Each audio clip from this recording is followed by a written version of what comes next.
Salut les parents ambitieux. Je suis ravie de vous retrouver dans cette vidéo dans laquelle on va parler de concentration et d'attention. Ces deux actions sont fondamentales pour apprendre. Alors ça, vous le savez déjà. Par contre, ce que vous savez peut-être pas, c'est qu'on ne peut pas être concentré et attentif en même temps. Ce sont deux actions qui mobilisent des zones antagonistes dans notre cerveau. C'est pour ça que ça ne marche pas. Si vous demandez à votre enfant de vous écouter alors qu'il est en train de se concentrer, qu'il est minutieux pendant qu'il construit une tour de Lego ou qu'il fait un exercice de maths, eh bien, ça ne marchera pas. Au même titre que si vous essayez de rédiger un rapport pendant une réunion, eh bien, c'est pareil, vous n'y arriverez pas. On ne peut pas faire les deux en même temps.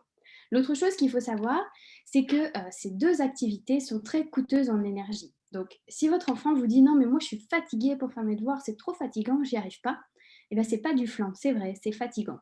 Surtout si la tâche est nouvelle, si elle est complexe ou si elle est longue.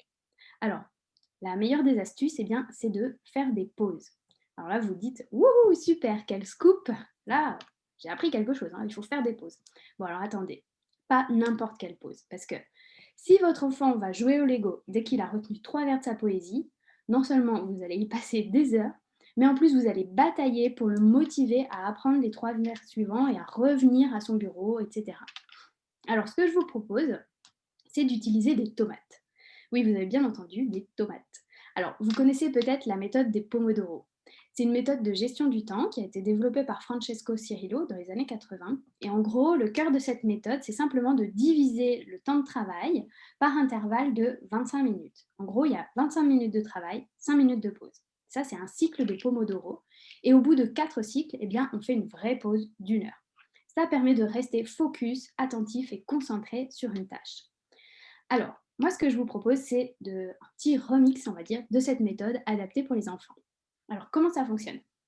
La première chose, vous décidez d'une tâche à accomplir. Par exemple, une poésie.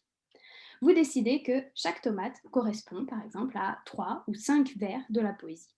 Et ça vous permettra de déterminer combien de tomates il vous faut.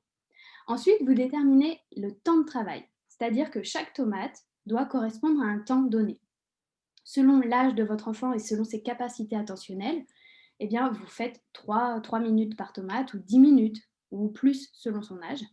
Il faut savoir qu'en moyenne, un enfant reste concentré 10 minutes. Donc, selon son âge, je vous invite vraiment à adapter, mais en moyenne, je pense qu'une tomate de 6 minutes, 8 minutes, c'est déjà bien.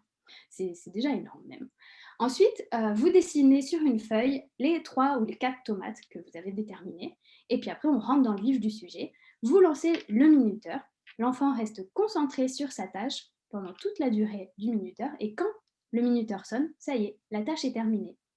L'enfant prend un feutre et colorie sa première tomate. Peu importe s'il a terminé son exercice ou pas, à un moment donné, quand on n'est plus attentif, ça ne sert à rien de s'obstiner parce que ça ne rentre pas de toute façon.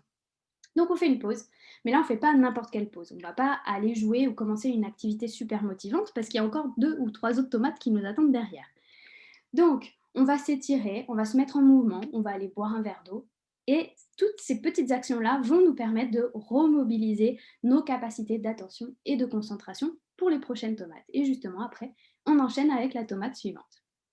À la fin des 3 ou 4 tomates, eh bien l'enfant a terminé sa poésie.